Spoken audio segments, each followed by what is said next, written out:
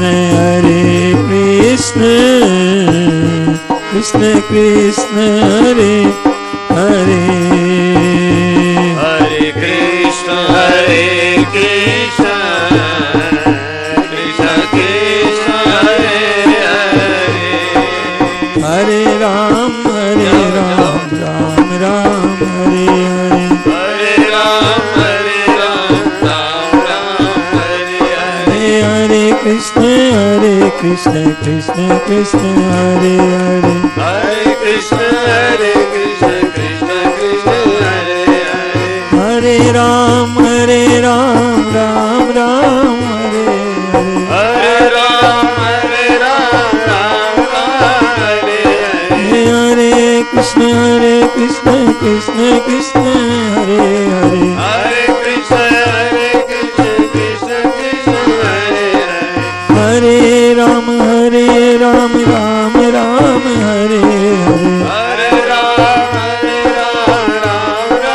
Hare Hare Hare Krishna Krishna Krishna Hare Hare Hare Krishna Krishna Krishna Hare Hare Hare Ram Ram Ram Hare Hare Hare Ram Ram Hare Hare Hare Krishna Krishna Krishna Hare Hare Hare Krishna Krishna Krishna Hare Hare Hare Ram Ram Hare Hare Hare Ram Ram Hare Hare Hare Krishna Krishna Krishna Hare Hare Hare Krishna Krishna Krishna Hare Hare Hare Ram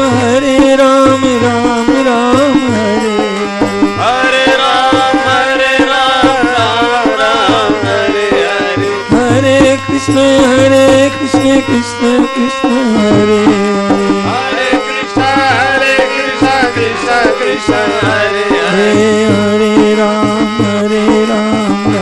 Ram Hare Hare Hare Ram Ram Hare Hare Hare Krishna Krishna Krishna Hare Hare Hare Krishna Krishna Krishna Hare Hare Hare Ram Ram Ram Hare Hare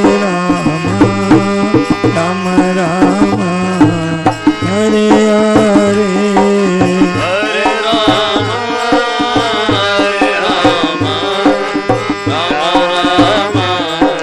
Hare Hare Hare Krishna